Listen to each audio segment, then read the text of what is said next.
નમસ્કાર વિદ્યાર્થી મિત્રો, આજના લેક્ચરની અંદર આપણે જોઈશું FY BSc કેમેસ્ટ્રી સેમેસ્ટર 1ની અંદર સબ્જેક્ટ કોડ છે CCCH 101માં આપણે અભ્યાસ કરી રહ્યા છીએ યુનિટ નંબર 1 અને એના પાર્ટ એની કે ચેપ્ટરનું નામ છે રાસાયણિક બંધન એટલે કે કેમિકલ બોન્ડિંગ. તો વિદ્યાર્થી મિત્રો, આનું આગળના આપણે જે લેક્ચર્સ જોયા એ લેક્ચર્સની અંદર આપણે શેના વિશે ચર્ચા કરતા હતા? તો સંકરણ જે છે એટલે વિવિધ પ્રકારના જે હાઇબ્રિડાઇઝેશન છે એ વિવિધ પ્રકારના સંકરણ વિશે આપણે ચર્ચા કરી ચૂક્યા છીએ અને એ સંકરણની અંદર વિવિધ પ્રકારના અણુઓ અને વિવિધ પ્રકારના આયનોની અંદર એ પ્રકારના સંકરણ જે છે એ કઈ રીતે થઈ શકે છે એનો આપણે અભ્યાસ કરી ચૂક્યા છીએ. તો હવે આજના લેક્ચરની અંદર આપણે એક નવો ટોપિક જોઈશું કે ટોપિકનું નામ છે સંયોજકતા કોષ ઇલેક્ટ્રોન યુગ્મ અપાકર્ષણ સિદ્ધાંત, અને જેને આપણે ટૂંકમાં VSEPR સિદ્ધાંત એટલે કે VSEPR થિયરી તરીકે ઓળખીએ છીએ. બરાબર.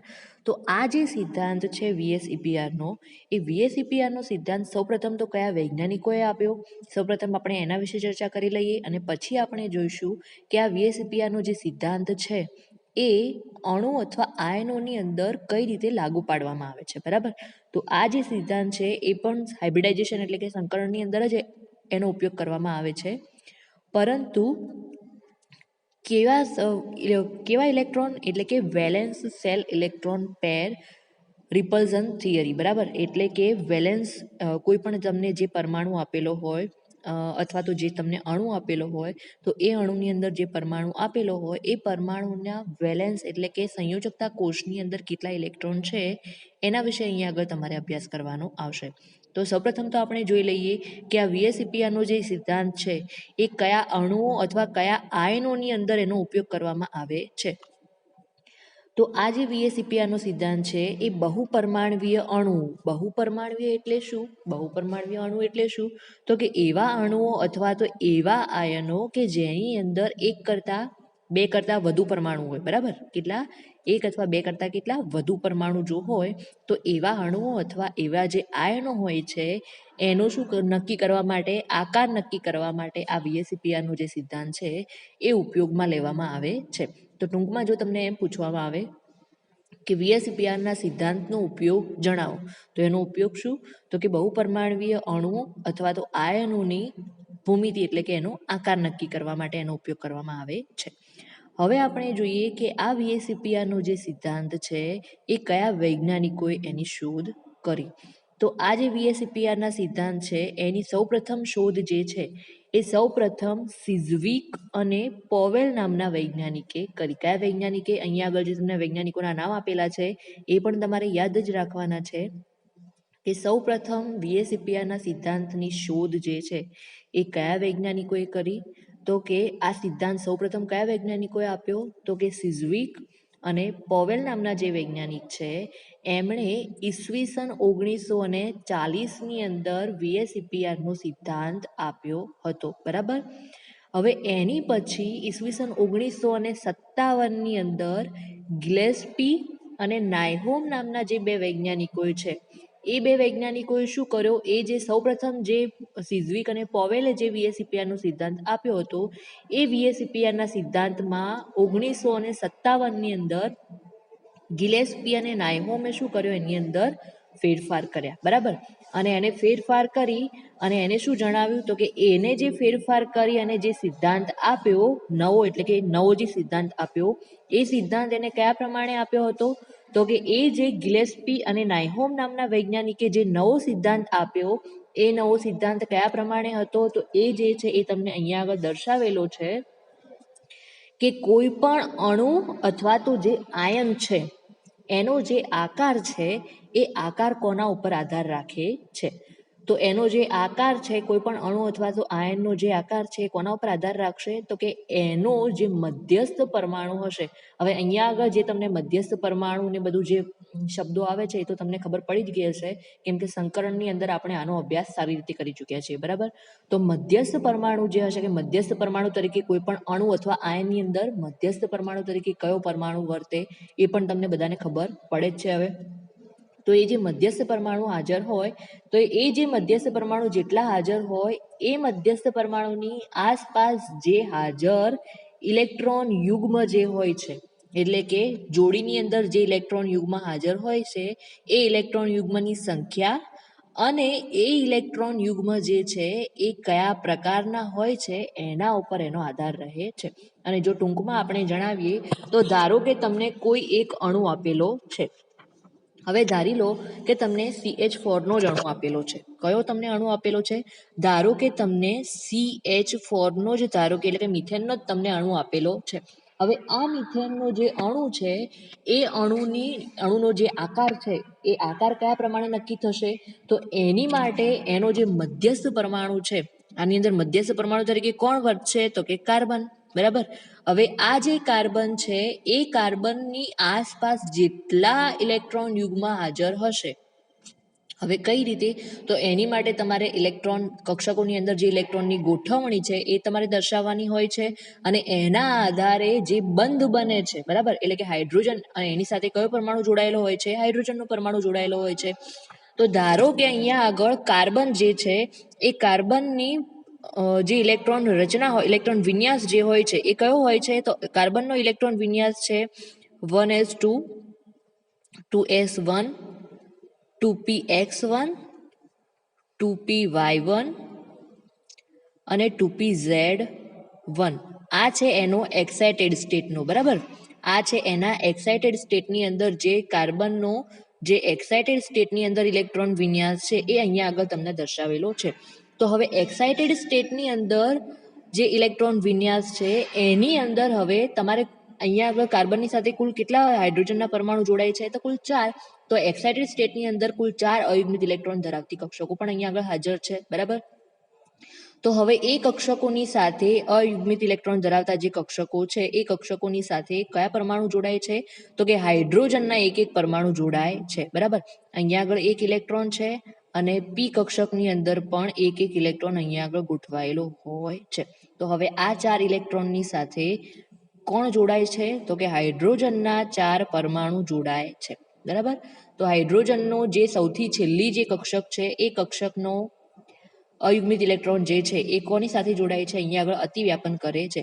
તો અહીંયા આગળ હવે તમે જોઈ શકો છો કે જો હવે આનો આકાર બનાવવાનો હોય, અહીંયા આગળ તમે જોઈ શકો છો કે બધા ઇલેક્ટ્રોન અહીંયા આગળ સંકરણ કયું થશે? sp3 સંકરણ થાય છે, કેમ કે સંકરણની અંદર એક જે છે એ s કક્ષક ભાગ લે છે અને 3 જે છે એ p કક્ષકો ભાગ લે છે, બરાબર. તો કુલ અહીંયા આગળ સંકરણ કયું થાય છે? sp3 સંકરણ થાય છે. અને sp3 સંકરણ થાય છે તો અહીંયા આગળ હવે તમે જોઈ શકો છો કે 4 તમને બોન્ડ પેર ઇલેક્ટ્રોન મળે છે. કયા ઇલેક્ટ્રોન તમને મળે છે? બોન્ડ પેર, બરાબર. એટલે કે 4 જે તમને કક્ષકો મળે છે એ કક્ષકો કેવી હોય છે? 4 જે કક્ષકોના ઇલેક્ટ્રોન હોય છે એ ઇલેક્ટ્રોન કેવા હોય છે? બોન્ડ પેર ઇલેક્ટ્રોન હોય છે. એટલે કે 4 જે ઇલેક્ટ્રોન યુગ્મ છે એ બંધ બનાવવા માટે ઉપયોગમાં આવે છે. અને લોન પેર એટલે શું? તો કે એક જે ઇલેક્ટ્રોન યુગ્મ જે છે એ સંકરણની અંદર તો ભાગ લે પરંતુ બંધ બનાવવાની અંદર કોઈ પણ પ્રકારનો ભાગ ના ભજવે તો એને આપણે એકાકી ઇલેક્ટ્રોન યુગ્મ તરીકે ઓળખીએ છીએ. તો હવે અહીંયા આગળ આપણે એના આકારની વાત કરીએ તો આકાર અહીંયા આગળ કઈ રીતે એનો નક્કી થશે? તો અહીંયા આગળ હવે એનો સૌપ્રથમ આકાર જોઈ લઈએ. તો તમને જે ગિલેસ્પી અને નાયહોમ નામના જે વૈજ્ઞાનિકોએ જે સિદ્ધાંત આપ્યો એ સિદ્ધાંત કઈ રીતે લાગુ પાડે છે અહીંયા આગળ? તો કે એ સિદ્ધાંત કયો હતો કે કોઈ પણ જે અણુ અથવા તો આયન જે હોય છે એનો આકાર કયા પ્રમાણે નક્કી થાય છે? તો ધારો કે આ તમને અણુ આપેલો છે CH4 એટલે કે મિથેનનો તમને અણુ આપેલો છે અને એનો આકાર કયા પ્રમાણે નક્કી થશે? તો એનો જે મધ્યસ્થ પરમાણુ એટલે કે જે કાર્બન છે એ કાર્બનની આસપાસ જેટલા ઇલેક્ટ્રોન યુગ્મ હાજર હોય એની આસપાસ કેટલા ઇલેક્ટ્રોન યુગ્મ હાજર છે? આટલા ઇલેક્ટ્રોન. એટલે કે જો કાર્બનનો જો અહીંયા આગળ CH4 નો જો આકાર બનાવવામાં આવશે તો કઈ રીતે બનશે? તો કે અહીંયા આગળ છે કાર્બન છે, બરાબર. એક છે કાર્બન અને એ કાર્બન ની સંકૃત કક્ષકો કઈ છે? તો કે એક છે અહીંયા આગળ, અહીંયા બીજી, ત્રીજી અને ચોથી. કુલ 4 સંકૃત કક્ષકો આપણને અહીંયા આગળ મળે છે અને 4 ની અંદર અયુગ્મિત ઇલેક્ટ્રોન હોય છે. હવે એની સાથે હાઇડ્રોજનના જે અયુગ્મિત ઇલેક્ટ્રોન ધરાવતી કક્ષક છે એ શું કરે છે? અહીંયા આગળ એની સાથે શું કરે છે? બંધ બનાવે છે, બરાબર.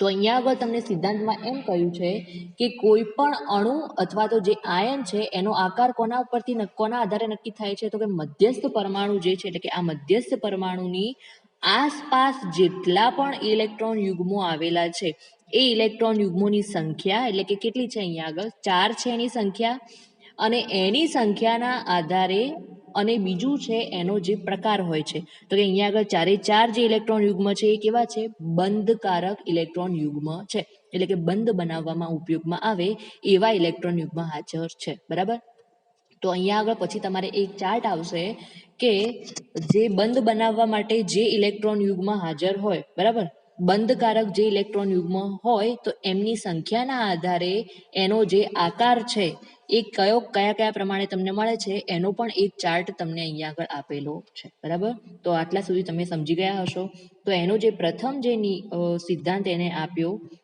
ગિલેસ્પી અને નાયહોમ નામના વૈજ્ઞાનિકોએ તો એ જે છે એ આ પ્રમાણે એને આપ્યો હતો બીજી વસ્તુ અહીંયા આગળ તમને આપેલી છે કે ગિલેસ્પી અને નાયહોમ નામના વૈજ્ઞાનિકોએ શું નક્કી કર્યું તો કે એણે એવું કહ્યું કે અણુઓની જે સંરચના હોય છે એટલે કે એનો આકાર અને એનું જે બંધારણ હોય છે એ નક્કી કરવામાં અણુના જે મધ્યસ્થ પરમાણુની સંયોજકતા કોષના જે ઇલેક્ટ્રોન હોય છે એટલે કે એની બાહ્યતમ કોષની અંદર જે ઇલેક્ટ્રોન યુગ્મ હાજર હોય છે એમની વચ્ચે જે આંતરક્રિયા થાય છે એ આંતરક્રિયાનું એક મહત્વનું સ્થાન છે બરાબર અને આ સિદ્ધાંત જે છે જે ગિલેસ્પી અને નાયહોમ નામના વૈજ્ઞાનિકે આપ્યો હતો એ એવા સરળ સંયોજનોની ભૂમિતિને સમજાવે છે કે જેની અંદર બંધકારક અથવા તો અબંધકારક ઇલેક્ટ્રોન હાજર હોય બરાબર ઇલેક્ટ્રોન યુગ્મ હાજર હોય બંધકારક ઇલેક્ટ્રોન યુગ્મને આપણે શું કહીશું બોન્ડ પેર ઇલેક્ટ્રોન અને અબંધકારક ઇલેક્ટ્રોન યુગ્મ જે છે એને આપણે શું કહીશું લોન પેર ઇલેક્ટ્રોન તરીકે ઓળખીએ છીએ બરાબર એટલે કે ટૂંકમાં એને બંધકારકને બીપી અને અબંધકારકને એલપી તરીકે ઓળખીએ છીએ તો અહીંયા આગળ ગિલેસ્પી અને નાયહોમ નામના વૈજ્ઞાનિકે શું કહ્યું કે કોઈ પણ અણુ અથવા આયનની જે સંરચના છે એટલે કે એનો જે આકાર હોય છે એ કઈ રીતે નક્કી કરવામાં આવે છે તો કોઈ પણ અણુની પરમાણુ જે મધ્યસ્થ પરમાણુ હોય છે એ મધ્યસ્થ પરમાણુની સંયોજકતા કોષની અંદર જે ઇલેક્ટ્રોન યુગ્મો હાજર હોય છે એ ઇલેક્ટ્રોન યુગ્મો બંધકારક પણ હોઈ શકે છે અને અબંધકારક પણ હોઈ શકે છે એટલે કે એની અંદર બોન્ડ પેર ઇલેક્ટ્રોન પણ હોઈ શકે છે અને અબંધકારક એટલે કે એકાકી ઇલેક્ટ્રોન યુગ્મ પણ હાજર હોઈ શકે છે તો એના આધારે એનો જે આકાર હોય છે અણુ અથવા આયનનો જે આકાર હોય છે એ નક્કી કરવામાં આવે છે એના પછીનો જે સિદ્ધાંત છે એ તમને અહીંયા આગળ આપેલું છે કે આ જે VSEPRનો જે સિદ્ધાંત ગિલેસ્પી અને નાયહોમ નામના વૈજ્ઞાનિકોએ આપ્યો એ ખૂબ જ સ્થાયી સંરચના પ્રાપ્ત કરવા માટે કક્ષકો જે છે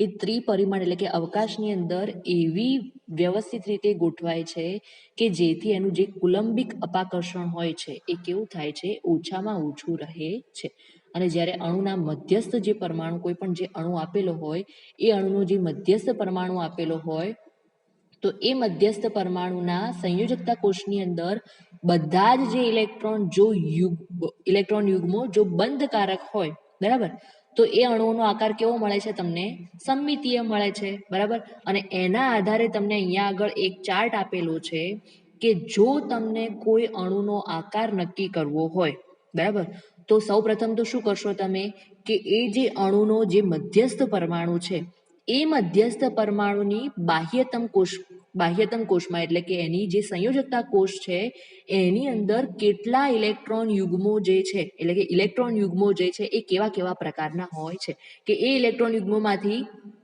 કયા ઇલેક્ટ્રોન યુગ્મ બંધકારક છે એટલે કે બંધ બનાવવામાં એ ઇલેક્ટ્રોન ભાગ ભજવે છે અને કયા ઇલેક્ટ્રોન યુગ્મ જે છે એ અબંધકારક એટલે કે લોન પેર ઇલેક્ટ્રોન તરીકે વર્તે છે સંકરણની અંદર તો ભાગ લે છે પરંતુ બંધ બનાવવાની અંદર કોઈ પણ પ્રકારનો ભાગ ભજવતા નથી તો અહીંયા આગળ તમને જે નામ આપેલા છે એ કોના નામ આપેલા છે કોના આધારે તમને અણુનો આકાર આપેલો છે તો કે જે બોન્ડ પેર ઇલેક્ટ્રોન યુગમાં હાજર હોય છે અને એ બોન્ડ પેર ઇલેક્ટ્રોનની જે સંખ્યા હોય છે એ બોન્ડ પેર ઇલેક્ટ્રોનની સંખ્યાના આધારે તમે અણુનો આકાર જે છે એ કઈ રીતે નક્કી કરી શકો છો તો સૌપ્રથમ તો અહીંયા આગળ તમને જો બોન્ડ પેર ઇલેક્ટ્રોન યુગ્મની જો સંખ્યા 2 હોય તો એ અણુનો આકાર કેવો હશે રેખીય હવે અહીંયા આગળ બોન્ડ પેર ઇલેક્ટ્રોન યુગ્મની સંખ્યા એટલે તમને ખબર પડવી જોઈએ કઈ કે આપણે જે CH4 નો જે અણુ એટલે કે મિથેનનો જે અણુ જોયો હતો એની અંદર કાર્બનની સાથે કાર્બનની કક્ષકોની અંદર જે અયુગ્મિત ઇલેક્ટ્રોનો હતા અને એની બધી જ જે અયુગ્મિત ઇલેક્ટ્રોન ધરાવતી કક્ષકો હતી તે કુલ 4 અયુગ્મિત ઇલેક્ટ્રોન ધરાવતા આપણને ઇલેક્ટ્રોન મળતા હતા, બરાબર.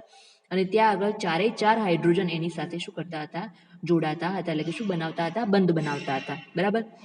તો ત્યાં આગળ સંકરણ આપણને કયું મળતું હતું, sp3 સંકરણ મળતું હતું, બરાબર. પરંતુ એક પણ આપણને ત્યાં આગળ લોન પેર ઇલેક્ટ્રોન મળતો ન હતો. તો બંધ બનાવવા માટે જે ઇલેક્ટ્રોન યુગ્મ ભાગ ભજવે છે એ ઇલેક્ટ્રોન યુગ્મની સંખ્યાના આધારે આપણે જે અણુ હોય છે અથવા તો આયન હોય છે એનો આકાર નક્કી કરી શકીએ છીએ. તો જો એ બંધ પેર ઇલેક્ટ્રોન બોન્ડ પેર એટલે કે બંધકારક ઇલેક્ટ્રોનની સંખ્યા જો 2 હોય તો એ અણુનો આકાર રેખીય બને. જો 3 હોય તો એ અણુનો આકાર સમતલીય ત્રિકોણ બને. જો 4 હોય તો એ અણુનો આકાર અથવા આયનનો આકાર જે છે એ સમચતુષ્ફલકીય બને. જો બોન્ડ પેર ઇલેક્ટ્રોન યુગ્મની સંખ્યા બંધકારક ઇલેક્ટ્રોન યુગ્મની સંખ્યા જો 5 હોય તો એ અણુ અથવા આયનનો જે આકાર છે એ ત્રિકોણીય દ્વિપિરામિડલ બને. જો બોન્ડ પેર ઇલેક્ટ્રોનની સંખ્યા 6 હોય તો એ અણુ અથવા આયનનો જે આકાર છે એ અષ્ટફલકીય બને. અને લાસ્ટમાં જો બોન્ડ પેર ઇલેક્ટ્રોનની સંખ્યા જો 7 હોય એટલે કે બંધકારક ઇલેક્ટ્રોન યુગ્મની જો સંખ્યા 7 હોય તો એ અણુ અથવા આયનનો જે આકાર છે એ કયો બને છે, પંચકોણીય દ્વિપિરામિડલ આકાર આપણને મળે છે, બરાબર. તો અહીંયા આગળ જે બોન્ડ પેર ઇલેક્ટ્રોનની સંખ્યાના આધારે જે તમને જીઓમેટ્રિક એટલે કે જે અણુ અથવા આયનના જે આકાર આપેલા છે એ તમારે ફરજિયાત યાદ રાખવાના છે, બરાબર. જો આટલું તમે યાદ રાખશો તો ટૂંકમાં તમે ઝડપથી કોઈ પણ અણુ અથવા આકાર જે છે એમના બંધારણ જે છે એ તમે સારી રીતે જાણી શકશો, બરાબર. હવે એના પછી જે લાસ્ટ તમને ટોપિક આપેલો છે અહીંયા આગળ, તો એ તમને આપેલો છે કે જો અણુની અંદર કોઈ પણ અણુ તમને આપેલો હોય અને એ અણુની અંદર જે મધ્યસ્થ પરમાણુ હોય છે તો એ મધ્યસ્થ પરમાણુના સંયોજકતા કોષની અંદર જે અબંધકારક ઇલેક્ટ્રોન યુગ્મ હોય છે. આપણે બંધકારક ઇલેક્ટ્રોન યુગ્મની તો વાત કરી ચૂક્યા, બરાબર, કે જો બંધકારક ઇલેક્ટ્રોન યુગ્મ હોય તો એ બંધકારક ઇલેક્ટ્રોન યુગ્મની સંખ્યાના આધારે આપણે જે અણુ અથવા તો જે આયન છે એનો આકાર કઈ રીતે નક્કી કરી શકીએ છીએ એનો અભ્યાસ આપણે કરી ચૂક્યા. પરંતુ હવે આપણે વાત કરીએ અબંધકારક ઇલેક્ટ્રોન યુગ્મ કે જેને આપણે એકાકી ઇલેક્ટ્રોન યુગ્મ અથવા તો લોન પેર ઇલેક્ટ્રોન્સ તરીકે ઓળખીએ છીએ. તો આ જે લોન પેર ઇલેક્ટ્રોન એટલે કે જે એલપી છે એ લોન પેર ઇલેક્ટ્રોન જે છે જ્યાં આગળ કોઈ પણ મધ્યસ્થ પરમાણુની સંયોજકતા કોષમાં જો અબંધકારક ઇલેક્ટ્રોન હોય તો તમને બધાને ખબર જ છે કે અણુઓના જે આપણે વિવિધ પ્રકારના અણુઓની અંદર જે સંકરણ જોયા હતા એની અંદર ઘણી જગ્યાએ તમને લોન પેર ઇલેક્ટ્રોન પણ મળતા હતા, એટલે કે એકાકી ઇલેક્ટ્રોન યુગ્મ પણ ત્યાં આગળ મળતા હતા, બરાબર, સંકરણની અંદર.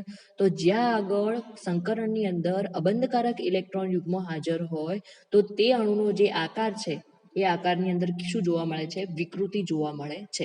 એટલે કે એ આકાર ટૂંકમાં આપણે કહીએ તો એ અણુનો આકાર જે છે એ કેવો મળે છે, અસમમિતીય હોય છે, બરાબર. અને એના આધારે પ્રત્યેક જે ઇલેક્ટ્રોન યુગ્મ હોય છે એ અન્ય ઇલેક્ટ્રોન યુગ્મ જે હોય છે એની પ્રબળતાને કઈ રીતે અપાકર્ષે છે, તો એના અપાકર્ષણનો અહીંયા આગળ તમને ક્રમ આપેલો છે કે સૌપ્રથમ તો આપણે જોઈ લઈએ કે જ્યાં આગળ લોન પેર જો ઇલેક્ટ્રોન હોય, બરાબર, કે જ્યાં આગળ જો ધારો કે આપણે વાત કરી લઈએ કોઈ એવા આપણે અણુની વાત કરીએ કે જ્યાં આગળ લોન પેર ઇલેક્ટ્રોન પણ સંકરણની અંદર ભાગ લેતા હોય, તો એવો જે અણુ છે એ એક છે H2O નો અણુ, બરાબર. તો આ H2O ના અણુની અંદર ધારો કે સૌપ્રથમ તો આપણે એની જીઓમેટ્રિક એટલે કે એનો શેપ જોઈ લઈએ. તો H2O નો જે અણુ છે એની અંદર 2 તમને મળે છે લોન પેર ઇલેક્ટ્રોન અને 2 તમને મળે છે ત્યાં આગળ બોન્ડ પેર ઇલેક્ટ્રોન, બરાબર. હવે આપણે વાત કરીએ કે આનો જે આકાર છે એ આકાર તમને કયા પ્રકારે મળે છે. તો H2O નો જે આકાર છે એની અંદર ઓક્સિજન જે છે એ મધ્યસ્થ પરમાણુ તરીકે વર્તે છે અને એની સાથે અહીંયા આગળ 2 હાઇડ્રોજનના પરમાણુ શું કરે છે, બોન્ડ બનાવે છે. તો અહીંયા આગળ આ જે ઇલેક્ટ્રોન છે, ઇલેક્ટ્રોન યુગ્મ જે છે એ કયા તરીકે વર્તે છે, બોન્ડ પેર ઇલેક્ટ્રોન્સ તરીકે વર્તે છે. અને એની સાથે બીજા 2 શું છે, તો કે લોન પેર ઇલેક્ટ્રોન્સ છે. અને એ ક્યાં આગળ, તો કે એ જે છે એ અહીંયા આગળ હોય છે. તો હવે આપણે જોઈ લઈએ કે અહીંયા આગળ lone pair electron, lone pair electron અને બોન્ડ પેર જે ઇલેક્ટ્રોન છે એ અહીંયા આગળ અપાકર્ષણ જે છે ત્યાં આગળ જો અપાકર્ષણનો ક્રમ દર્શાવવામાં આવે તો કયા પ્રમાણે હોય છે. તો સૌપ્રથમ આપણે વાત કરીએ લોન પેર જે ઇલેક્ટ્રોન યુગ્મ હોય છે એ બંને વચ્ચે જે અપાકર્ષણનું જે પ્રમાણ હોય છે એ સૌથી વધુ પ્રબળ હોય છે. અપાકર્ષણ જે છે એ ક્યાં આગળ સૌથી વધુ હોય છે? લોન પેર ઇલેક્ટ્રોન્સ જે હોય છે એમની વચ્ચે અપાકર્ષણ જે છે એ સૌથી વધુ પ્રમાણમાં થાય છે. પછી આપણે વાત કરીએ લોન પેર ઇલેક્ટ્રોન્સ અને બોન્ડ પેર, એટલે કે અહીંયા આગળ જે આપેલા છે એ છે બોન્ડ પેર ઇલેક્ટ્રોન્સ, બરાબર. તો આ જે લોન પેર અને બોન્ડ પેર જે ઇલેક્ટ્રોન્સ છે એની અંદર અપાકર્ષણનો ક્રમ કેવો હોય છે? લોન પેર કરતા થોડોક ઓછો હોય છે, બરાબર. અને સૌથી ઓછું અપાકર્ષણનું જે પ્રમાણ છે એ ક્યાં આગળ હોય છે? તો કે એ છે બોન્ડ પેર ઇલેક્ટ્રોન્સની વચ્ચે, બરાબર. હવે આના આધારે જો તમારે જો એનો ક્રમ દર્શાવવો હોય અપાકર્ષણનો, તો એ કઈ રીતે દર્શાવવામાં આવશે? તો એનો જે અપાકર્ષણનો જે ક્રમ છે એ તમને અહીંયા આગળ દર્શાવેલો છે કે એનો જે ક્રમ છે એ આ રીતે દર્શાવવામાં આવશે કે લોન પેર ઇલેક્ટ્રોન્સ જે છે એમની અપાકર્ષણનો ની જે પ્રબળતા છે એ સૌથી વધારે પ્રમાણમાં હશે. એના કરતાં ઓછું જે અપાકર્ષણનું પ્રમાણ છે એ લોન પેર ઇલેક્ટ્રોન્સ અને બોન્ડ પેર ઇલેક્ટ્રોન્સ વચ્ચે હશે. અને સૌથી ઓછું અપાકર્ષણનું પ્રમાણ જે છે એ બોન્ડ પેર ઇલેક્ટ્રોન્સ જે છે એ એમની વચ્ચે હોય છે, બરાબર. તો વિદ્યાર્થી મિત્રો, આજના લેક્ચરની અંદર આપણે શેના વિશે અભ્યાસ કર્યો કે આ જે VSEPR નો સિદ્ધાંત છે એ કોઈ પણ અણુ અથવા કોઈ પણ આયનની અંદર કઈ રીતે ઉપયોગી હોય છે, તો એના વિશે અભ્યાસ કર્યો. હવે એના આધારે અમુક જે અણુઓ અથવા આયનો છે એ VSEPR ના સિદ્ધાંતના આધારે કઈ રીતે અણુ અથવા આયનોનું જે બંધારણ એટલે કે એનો આકાર છે એ કઈ રીતે નક્કી કરવામાં આવે છે, તો એના એક્ઝામ્પલ્સ હવે આપણે જોઈશું આના નેક્સ્ટ લેક્ચરથી. Thank you.